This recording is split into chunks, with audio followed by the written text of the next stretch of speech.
Hey, you know, this last year I was kind of going through some health issues, and you said that yoga, meditation, spirituality really helped you get through some things.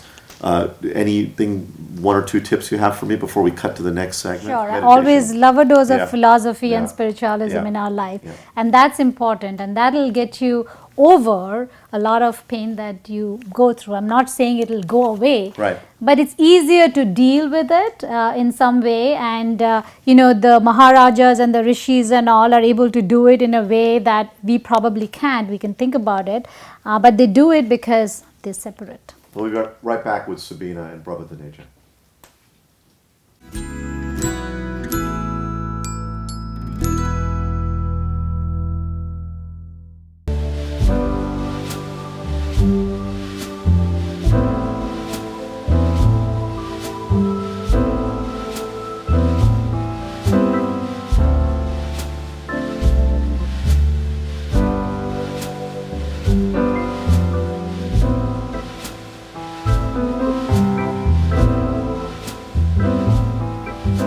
When she visited India, she visited a school for handicapped children and saw them hungry for the lack of funding.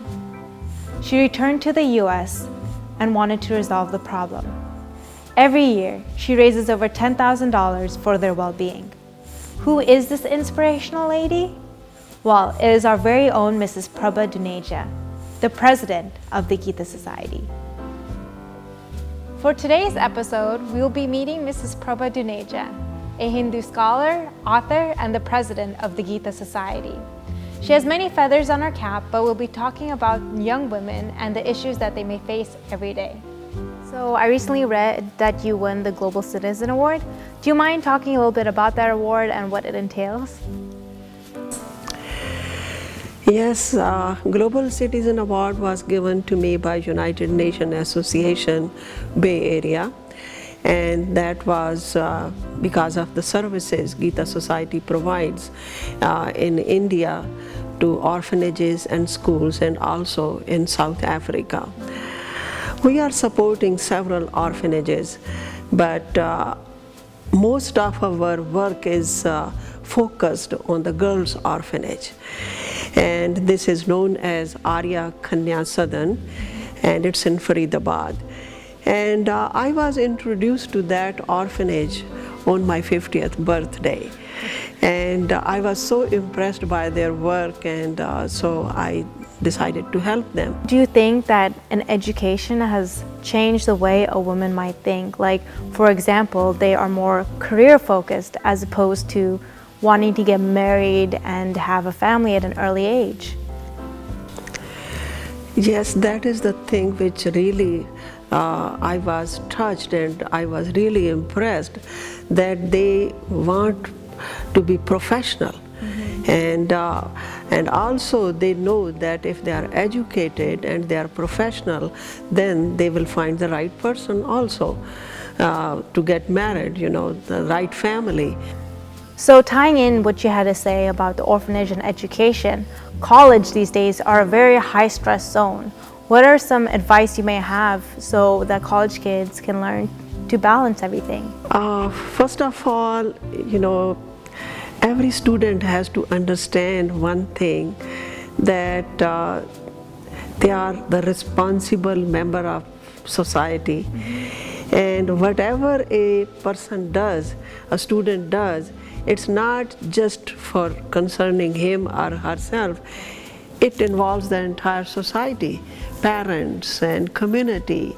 So they have to take the responsibility at the individual level and as well as global level.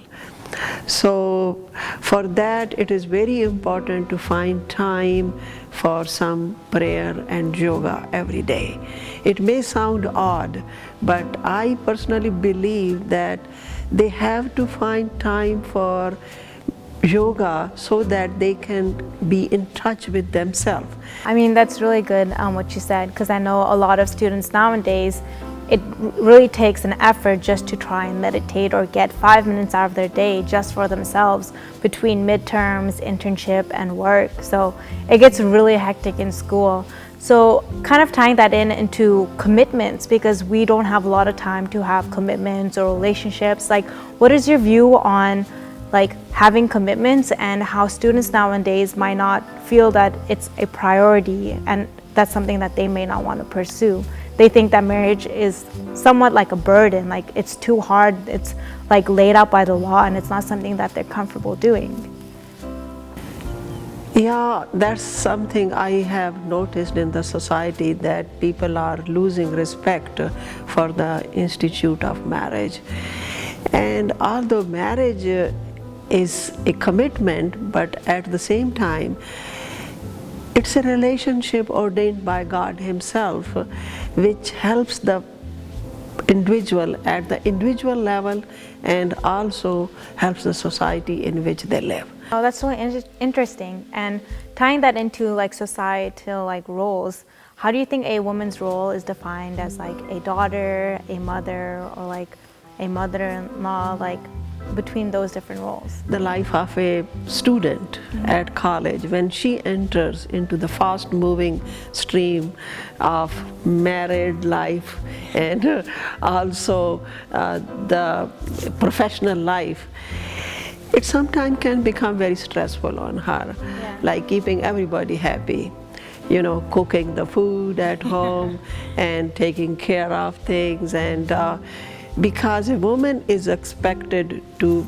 just manage the home as well as keep everybody happy in the family, and at the same time be a very successful person at her work also. So all these things are possible, just if she disciplines her life. And the discipline in the life again comes making time for herself. She has to like herself, love herself, respect herself, and make time for herself. Well said. And I just wanted to thank you again for coming to the show today. And to my audience, if you guys have any questions about what Prabhaji has said today or any insights, please email me at sabina@womennow.tv. And we look forward to seeing you again for the next episode of Young Living with Sabina.